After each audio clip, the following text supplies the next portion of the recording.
Hello guys, आपका स्वागत है हमारे चैनल लूटेक पे। आज हम इस वीक का करंट अफेयर्स करने वाले हैं, जिसमें पहला क्वेश्चन है, किसके बीच हुआ पहला दो विपक्षीय समुद्री अभ्यास एक्सरसाइज अयुत्थाया? ऑप्शन ए है भारतीय नौसेना और रॉयल थाई नौसेना। ऑप्शन बी है भारतीय नौसेना और अमेरिकी नौसेना। ऑप्शन सी है भारतीय नौसेना और संयुक्त अरब अमीरात नौसेना। ऑप्शन डी है भारतीय नौसेना और रूसी नौसेना। इसका जो राइट आंसर है वो है ऑप्शन ए, भारतीय नौसेना और रॉयल थाई नौसेना। भारत और थाईलैंड के बीच पहले दो विपक्षीय अभ्यास को अभ्यास अयुत्थाया नाम दिया गया है। इस अभ्यास के दौरान दोनों देशों की नौसेनाओं ने फायरिंग, सीमांशिप, एवल्यूशन, सामरिक युद्धाभ्यास सहित सरफेस एंटी एयर अभ्यास में भी भाग लिया। थाईलैंड और भारत के बीच राजनीतिक संबंध 1947 से हैं। एशियान क्षेत्र में सिंगापुर, वियतनाम, इंडोनेशिया और मलेशिया के बाद थाईलैंड भारत का पांचवा सबसे बड़ा व्यापारिक भागीदार है। वर्तमान में थाई सामानों को ASEAN Bharat foreign trade agreement के तहत कर कटौती से लाभ हुआ है, जो जनवरी 2010 में लागू हुआ था। थाईलैंड की जो करेंसी है वो है थाई बात। नेक्स्ट क्वेश्चन, किसने अंतरिक्ष विज्ञान और प्रौद्योगिकी जागरूकता प्रशिक्षण स्टार्ट 2024 कार्यक्रम शुरू किया है? ऑप्शन ए है डीआरडीओ, ऑप्शन बी है इसरो, ऑप्शन सी है जक्सा, ऑप्शन डी है नासा। इसका जो राइट आंसर है वो है इसरो। भारतीय अंतरिक्ष अनुसंधान संगठन ने घोषणा की कि अंतरिक्ष विज्ञान प्रौद्योगिकी जागरूकता बढ़ाने के उद्देश्य से स्टार्ट 2024 कार्यक्रम अप्रैल मई 2024 में आयोजित किया जाएगा। स्टार्ट 2024 कार्यक्रम भारत को अंतरिक्ष उपयोग में आगे बढ़ाने की इसरो की प्रतिबद्धता का एक प्रमुख उदाहरण है। स्टार्ट का जो फुल फॉर्म है अंतरिक्ष विज्ञान और प्रौद्योगिकी जागरूकता प्रशिक्षण। इसरो का जो इंफॉर्मेशन हुआ था वो 1969 में हुआ था। क्वेश्चन नंबर 3 है, हाल ही में किस देश के वैज्ञानिकों ने कृत्रिम सूर्य में 100 मिलियन डिग्री सेंटीग्रेड का तापमान 48 सेकेंड तक मेंटेन करने का रिकॉर्ड बनाया है? ऑप्शन ए है साउथ कोरिया, ऑप्शन बी है मालदीव, ऑप्शन सी है दक्षिण कोरिया, ऑप्शन डी है श्रीलंका। इसका जो राइट आंसर है वो है साउथ कोरिया। साउथ कोरिया के वैज्ञानिकों ने कृत्रिम सूर्य में 100 मिलियन डिग्री सेल्सियस का तापमान 48 सेकंड तक मेंटेन करने का वर्ल्ड रिकॉर्ड बनाया है।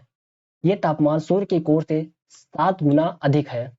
इससे पहले 2021 में 30 सेकंड का रिकॉर्ड बनाया था। वैज्ञानिकों ने Korea superconducting tokamak and vast research KSTR device बनाया है, जिसमें यह तापमान न्यूक्लियर फ्यूजन एक्सपेरिमेंट के दौरान पैदा किया गया है। ये एक्सपेरिमेंट दिसंबर 2023 और 2024 के बीच किया गया था। न्यूक्लियर फ्यूजन में दो हल्के परमाणु नाभिक मिलकर एक भारी परमाणु बनाते हैं। फ्यूजन रिएक्टर की सफलता से 3 बड़े फायदे होंगे। फ्यूजन में कार्बन प्रदूषण के बिना असीमित ऊर्जा प्रदान करने की क्षमता। फ्यूजन में न्यूक्लियर फिजन के चेन रिएक्शन की तरह खतरा नहीं है। इसमें लंबे समय तक रहने वाले न्यूक्लियर वेस्ट का उत्पादन नहीं होता। नेक्स्ट क्वेश्चन, हाल ही में कहाँ की बांसुरी को जीआई टैग मिला है? ऑप्शन ए है आगरा, ऑप्शन बी है पीलीभीत, ऑप्शन सी है लखनऊ, ऑप्शन डी है झांसी। इसका जो राइट आंसर है वो है पीलीभीत, ऑप्शन बी। देश दुनिया में पीलीभीत की पहचान बनी बांसुरी को जीआई टैग मिल गया है। इस टैग के मिलने से पीलीभीत की बांसुरी के नाम से कोई और बनाकर बिक्री नहीं कर सकेगा। इससे जनपद के बांसुरी कारीगरों के कारोबार में वृद्धि होगी, उनकी आमदनी में भी बढ़ोतरी होगी। भारत में भौगोलिक संकेतक अधिनियम 1999 के अनुसार जीआई टैग दिए जाते हैं। जीआई टैग उपयोग, संवर्धन, आंतरिक और व्यापार विभाग, वाणिज्य और उपयोग मंत्रालय के तहत भौगोलिक संकेत रजिस्ट्री द्वारा जारी किए जाते हैं। ये 10 साल में रिन्यूअल करवाया जाता है। भारत में भौगोलिक संकेतक जीआई टैग पंजीकृत उत्पादों की संख्या 600 अधिक हो गई है, जिसमें उत्तर प्रदेश 69 उत्पादों के साथ सूची में शीर्ष पर है। नेक्स्ट क्वेश्चन, हाल ही में जूठित सुमिन व तुलिका किस देश की पहली महिला प्रधानमंत्री नियुक्त की हुई हैं। ऑप्शन ए है कांगो, ऑप्शन बी है नमीबिया, ऑप्शन सी है साउथ अफ्रीका, ऑप्शन डी है चिली। इसकी जो राइट आंसर है वह है कांगो। 1 अप्रैल 2024 से वर्तमान प्रधानमंत्री जुडिथ तुलिका हैं। इसकी जो राजधानी है किंशासा है। कांगो की मुद्रा कंगोली फ्रैंक है। क्वेश्चन नंबर 6 है, हाल ही में मालदीव के बाद किस देश में इंडिया आउट अभियान तेज हो गया है? ऑप्शन ए है अफगानिस्तान, ऑप्शन बी है चीन, ऑप्शन सी है बांग्लादेश, ऑप्शन डी है भूटान। इसका जो राइट आंसर है वह है बांग्लादेश। बांग्लादेश में इंडिया आउट अभियान अभ्यास एक निर्वाचित चिकित्सक पिनाकी भट्ट द्वारा संचालित किया गया है। बांग्लादेश की जो राजधानी है ढाका। बूढ़ी गंगा नदी के तट पर स्थित यह देश का सबसे बड़ा शहर है। क्वेश्चन नंबर 7 है, हाल ही में किसने 56वीं राष्ट्रीय खो खो चैंपियनशिप जीती है? ऑप्शन ए है उत्तर प्रदेश, ऑप्शन बी है मध्य प्रदेश, ऑप्शन सी है महाराष्ट्र, ऑप्शन डी है गुजरात। इसका जो राइट आंसर है वह है महाराष्ट्र। खो खो को की राष्ट्रीय चैंपियनशिप का खिताब महाराष्ट्र की टीम ने अपने नाम किया। खेल को बढ़ावा देने के लिए 30 जून को राष्ट्रीय अंतर्राष्ट्रीय खो खो दिवस के रूप में मनाया जाता है। क्वेश्चन नंबर 8 है, हाल ही में किस देश ने मनोरंजक कैनबिस को वैध कर दिया है? ऑप्शन ए है जर्मनी, ऑप्शन बी है फिनलैंड, ऑप्शन सी है डेनमार्क, ऑप्शन डी है इनमें से कोई नहीं। इसका जो राइट आंसर है वो है ऑप्शन ए। जर्मनी की कैबिनेट ने गांजे के इस्तेमाल खेती को वैध बनाने के लिए एक विधेयक मंजूरी दे दी है। हालांकि अभी इसे संसद की मंजूरी मिलना बाकी है, लेकिन इसे जर्मनी में गांजे को वैध बनाने की दिशा में एक बड़ा कदम माना जा रहा है। इस बिल का मकसद गांजे की कालाबाजारी पर रोक लगाना है। बिल के प्रावधानों के अनुसार जर्मनी में 21 साल या इससे ज्यादा उम्र के लोग अब कुछ खास सर्टिफाइड क्लबों से एक बार 25 ग्राम तक या महीने में 50 ग्राम गांजा ले सकेंगे। 18 साल से या इससे ज्यादा उम्र वाले को महीने में 30 ग्राम गांजा लेने की इजाजत है। इसके अलावा जर्मनी में अब लोग 3 किस्म के गांजे अपने घरों में उगा सकते हैं। क्वेश्चन नंबर 9 है, आरबीआई ने लगातार 7वीं बार रेपो रेट को किस दर पर बरकरार रखा है? ऑप्शन ए है 6, ऑप्शन बी है 6.20, ऑप्शन सी है 6.50, ऑप्शन डी है 6.75। इसका जो राइट आंसर है वह है 6.50। भारतीय रिजर्व बैंक आरबीआई के गवर्नर शक्तिकांत के ने आज प्रमुख ब्याज दरों पर मौद्रिक नीति समिति के फैसले की घोषणा की, जिसमें रेपो रेट में कोई बदलाव नहीं किया गया। इसे 6.50% पर बरकरार रखा गया। आरबीआई की मौद्रिक नीति समिति 5:1 बहुमत से नीतिगत दर पर फैसला लिया है। क्वेश्चन नंबर 10 है, अंतरराष्ट्रीय खाद्यान्न जागरूकता दिवस हर साल कब मनाया जाता है? 3 अप्रैल, ऑप्शन बी है 4 अप्रैल, ऑप्शन सी है 5 अप्रैल, ऑप्शन डी है 6 अप्रैल। इसका जो राइट आंसर है वह है ऑप्शन बी 4 अप्रैल। अंतरराष्ट्रीय खाद्यान्न जागरूकता दिवस प्रतिवर्ष 4 अप्रैल को मनाया जाता है। यह दिवस खाद्यान्न, लैंड माइन संबंधी गतिविधियों, मानव के लिए खतरों, बचाव के बारे में जागरूकता फैलाने के लिए मनाया जाता है। यह दिवस पहली बार 2006 में मनाया गया था। क्वेश्चन नंबर 11 है, नाटो रूस के साथ युद्ध में यूक्रेन का समर्थन करने के लिए कितने अरब यूरो का फंड तैयार कर रहा है? ऑप्शन ए है 50 अरब यूरो, ऑप्शन बी है 100 अरब यूरो, ऑप्शन सी है 150 अरब यूरो, ऑप्शन डी है 200 अरब यूरो। इसका जो राइट आंसर है वो है ऑप्शन बी 100 यूरो। उत्तरी नाटो ने एक प्रस्ताव के तहत अपनी मौजूदा नीति में बदलाव करते हुए रूस के साथ युद्ध में यूक्रेन को समर्थन करने के लिए 5 साल के लिए 100 अरब यूरो का फंड तैयार कर रहा है। नाटो महासचिव जेंस स्टोल्टेनबर्ग ने यह प्रस्ताव रखा है। इससे 32 पश्चिमी देशों का सैन्य गठबंधन नाटो यूक्रेन को सहायता देने में सबसे आगे हो जाएगा। नाटो में 32 सदस्य हैं, 30 यूरोपीय हैं, 2 उत्तरी अमेरिका है। नेक्स्ट क्वेश्चन नंबर 12 है, कैंसर के लिए भारत की पहली घरेलू जीन थेरेपी का क्या नाम है? ऑप्शन ए है नेक्स्ट कार 19। ऑप्शन बी है इम्नो एक्ट। ऑप्शन सी है टाटा मेमोरियल अस्पताल। ऑप्शन डी है आईआईटी बॉम्बे। ऑप्शन ए है नेक्स्ट कार 19। 4 अप्रैल 2024 को भारत की राष्ट्रपति श्रीमती द्रौपदी मुर्मू ने अपना भारतीय प्रौद्योगिकी संस्थान आईआईटी बॉम्बे में कैंसर के लिए भारत की पहली घरेलू जीन थेरेपी लॉन्च करने के लिए मुंबई का दौरा किया। क्वेश्चन नंबर 13 है, हाल ही में भारत के शीर्ष रैंक वाले शतरंज खिलाड़ी कौन बने हैं? ऑप्शन ए है विश्वनाथन आनंद। ऑप्शन बी है अर्जुन एरिगैसी। ऑप्शन सी है डी गुगेश। ऑप्शन डी है आर प्रज्ञानंद।